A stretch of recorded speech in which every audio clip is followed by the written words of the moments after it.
Okay, so if creating a cohesive look in your home is something you struggle with, you're definitely not alone. In fact, I think this might just be the number one problem I hear from you guys, and I totally get it.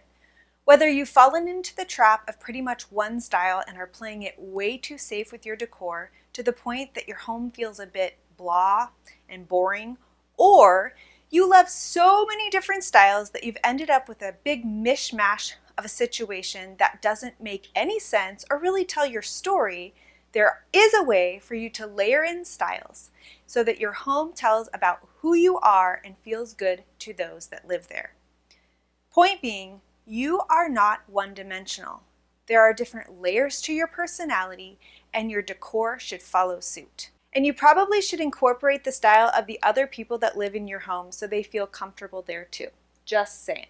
But how do you make multiple styles work together for a pulled together look? Well, it comes down to being really intentional and setting some boundaries for your decor to ensure you don't end up with a home that's too bland or a hodgepodge of things. Being more intentional about how you bring your styles together will create a focus and really make your home feel more like you. So today I'm going to share with you 4 reasons why your home doesn't feel cohesive and some new ways of thinking that will set you on the road to a more cohesive look. But first, if you're new here, I'm Corey of HeyThereHome.com, and I break down what seem to be difficult decorating concepts into simple steps that anyone can follow. If you want to create a beautiful home that feels like you, be sure to click the subscribe button down below. Okay, reason number 1 why your home doesn't feel cohesive is that your home lacks a defined color palette. I bought my first condo after my first year of teaching, and to say it needed some help is an understatement. I actually bought it from my now husband, so don't tell him that I thought the decor was downright ugly. Anyway, I guess you could say it was the beginning of my mission to create a stylish and functional space that reflected who I am, but everything had to be done on a really tight budget. Working with what I had meant that I had to find a way for a lot of hand-me-down and mismatched pieces to work together. A really easy and inexpensive way to do that is to unify items with color. You can give your walls a fresh coat of paint mismatched furniture pieces the same color to create a unified look, or even recover an ottoman or some dining chairs to pull in accent colors and pattern. I've got tutorials for all of those things that I'll link in the description of this video for you. I'm telling you the quickest and easiest way to get a cohesive look in your home without spending a ton of money is with a consistent color palette. A good place to start when creating a color palette is with a neutral, a white, one main color that you'll use in different shades, and 2 to 3 accent colors. I typically like to start in the main living space and use my neutral on the walls and larger furniture pieces. Then I use different shades of my main color around the space. In my home, my main color is blue, so you'll see a lot of blues, teals, and even turquoise used. And finally, I add in pops of color on the accent pieces and accessories. Now, when I say main color, I just mean that more of that color or shades of that color show up than your accent colors. It's important not to overthink it too much. From there, you'll use the same colors in different ratios from room to create a nice flow without every room feeling exactly the same. You can see in my kitchen, which is open to the family room you just saw, I switch up the ratio just a little bit so the rooms flow, but they don't look exactly the same. In here, blue plays a much bigger role. I have a light blue glass tile backsplash and then use pops of blue in various shades on my faux Roman shade to draw your eye up and on different accessories and decor around the space. The neutral gray carries into this space on the walls, but it takes up much less visual space in here. And in places like the kids' bathroom, I switch up the ratio again by using one of my original accent colors as the main color. The walls are a really light foamy green, and there are lots of bolder accents, with gray cabinets and a little bit of blue tied in. Keeping the same color story going throughout most of my house, of course the kids' room do get their own fun colors, I'm able to create flow, but still give each room its own personality.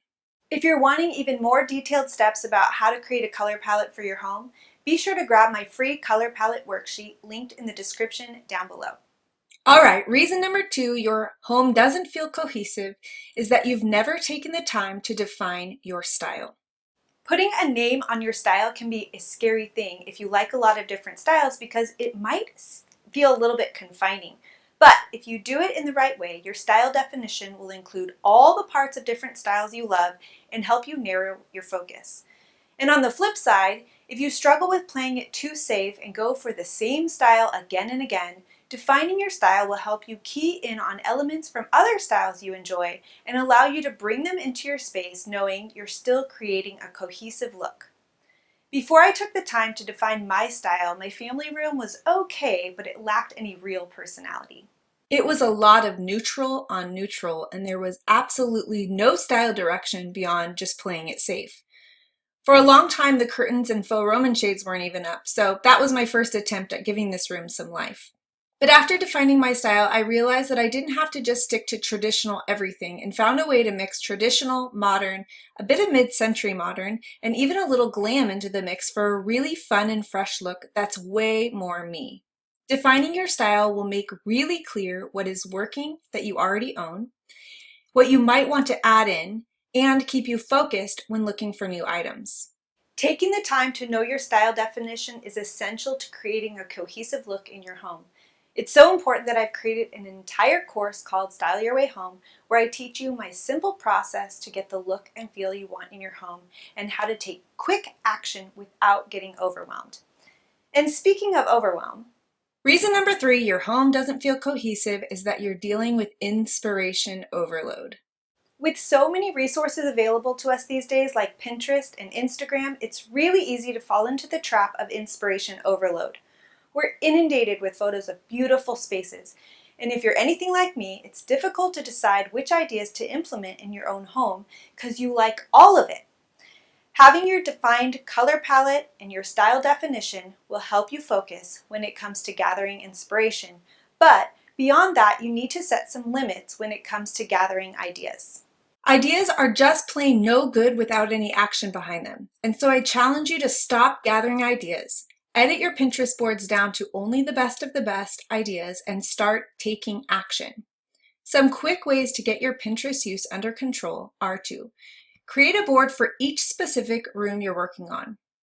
Set a timer for 15 minutes and use the search bar to look for ideas that match up with your color palette and defined style. Then take 5 minutes to immediately edit your board down to the best of the best. Within 20 minutes, you'll have a good visual representation of your space and a narrowed focus for what to take action on, and you won't feel so overwhelmed by too many ideas that make you think you need to change your mind about how you want your home to look and feel. And finally, reason number 4 your home doesn't feel cohesive is that you haven't purged to make room for your evolving style. Just because you once loved something or invested in it 10 years ago doesn't mean it still belongs in your home. Everything you keep or bring into your home should be useful, beautiful, or have deep meaning. Bonus points for the things that fall into at least 2 of those categories. Setting this criteria will help you quickly edit out what doesn't belong and make new purchases a lot easier. The key piece to the puzzle, though, is to be okay with the fact that your style is going to evolve and to actually get rid of the things that no longer fit your style so that you can plan to add things that do. Remember my family room? I loved that coffee table. It was one of the first things my husband and I ever picked out together, but it just didn't work in this room anymore. I wanted the room to have a lighter feel, and this big, dark, clunky coffee table didn't do that. And I wanted a larger area for my young kids to play on the floor, and this table took up way too much space and was really hard to move, so it had to go. Parting with things can be hard, especially when they carry a lot of meaning. But if you really want your home to reflect who you are and tell your story, keep this in mind. If everything is special, then nothing really is. Keeping only the things that matter the most and letting go of the rest will really allow those things that are super important to stand out in your home. If you crave a cohesive look in your home, pick just one of these things to focus on and take it from there. You'll get there, but it's so important not to overwhelm yourself and expect perfection right away. So pick just one to focus on to get started. Color, defining your style, gathering inspiration without overload, or purging what isn't working in your home anymore. If our homes are truly a reflection of who we are, they will be forever evolving, but it's important to take the time to get to know your style so that you narrow your focus and create boundaries so that each item is super intentional. And you'll get a pulled together look that feels like you. For links to all the resources that will help you create a cohesive home, like my color palette worksheet, blog posts, and free workshops, click the links below this video. And if you've enjoyed this video, be sure to let me know by giving it a thumbs up and hit subscribe if you haven't already. Thanks for watching, and I'll see you soon with another video.